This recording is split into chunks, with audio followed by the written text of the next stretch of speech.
Hallo almal, is Japie hierso. Ek soos julle kan sien het nog 'n video opgesit op my Rumble.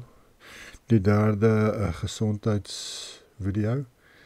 Gesondheid modaliteit 3. Hierdie een gaan meer oor jou lewerflush en oor van hierdie ander metodes om jou liggaam skoon te maak. In elk geval, gaan kyk maar gerus. Dit is 'n baie goeie ding om te doen vir jou liggaam.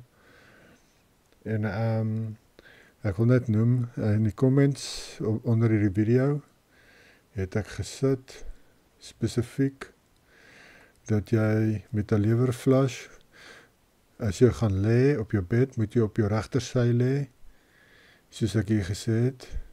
In die video het ek gesê linkersy, maar dit is op jou regtersy. As jy dit gaan doen, onthou dit. Dit is op jou regterkant wat jy moet lê, en hier so het ek al gesit, jy moet jou regterbeen optrek na jou lyf toe en so op jou regtersy lê vir ten minste 30 minute. En jy kan dan verder ook maar so lê of op jou rug gaan lê. En dan ek verduidelik verder van die skynste wat jy moet lê in die video as jy op jou rug gaan lê. In elk geval, dis een belangrike punt wat ek nie reg gehad het in die video nie.